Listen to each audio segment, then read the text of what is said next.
Anchorage is about 4 hours behind New York, 1 hour behind Seattle. Even with all the traveling I've been doing, this is the first time I actually just felt the jet lag. Not even in the hours themselves, but energetically. Like I actually just felt behind. I landed a little after 3:30 a.m. and I ended up at this hostel I kind of booked last minute. The place was, it was probably the dictionary definition of an efficiency. With its thin walls, it exposed every creak, every conversation. By the way, if anyone's interested, the girl in the unit next to mine has an Android phone that be blowing up and apparently thinks her sister is a hoe who can't fight. That was my morning.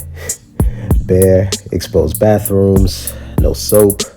They had these signs that proudly discourage flushing things down the toilet. And yo, they mean that.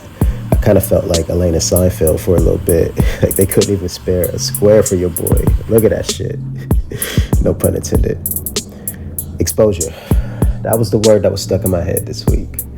Exposure. Sometimes it made me feel almost like a main character being out here. Other times, kind of hit me like a raw nerve. Exposure. I was a finalist in the 2025 Anchorage International Film Festival for Best Pilot Screenplay. I got to the award ceremony late. Even if I won, I wouldn't have known at the time. I went to the wrong location first. I was behind. But even though the trip was kind of weird, I'm constantly thinking about all the people I met. These small little pockets of inspiration against all the randomness. Like watching films about native culture like Braids, written, directed, and edited by Elise Beers and assistant directed by one of my favorite creators in this world, Lauren Skelton. Or Chris from Mississippi, who, after stopped arguing about Shador Sanders, learned that he was stationed here, then he never left. He has 2 fly-ass cars he barely drives and a man cave with a 90-inch movie theater screen set up. And man, he was laid out living out here. Or Nancy from Queens, who moved here about 3 years ago after her husband passed away to be with her son and her grandkids. We went bar for bar about our love for New York deli sandwiches and our favorite spots around the city. Best in this world.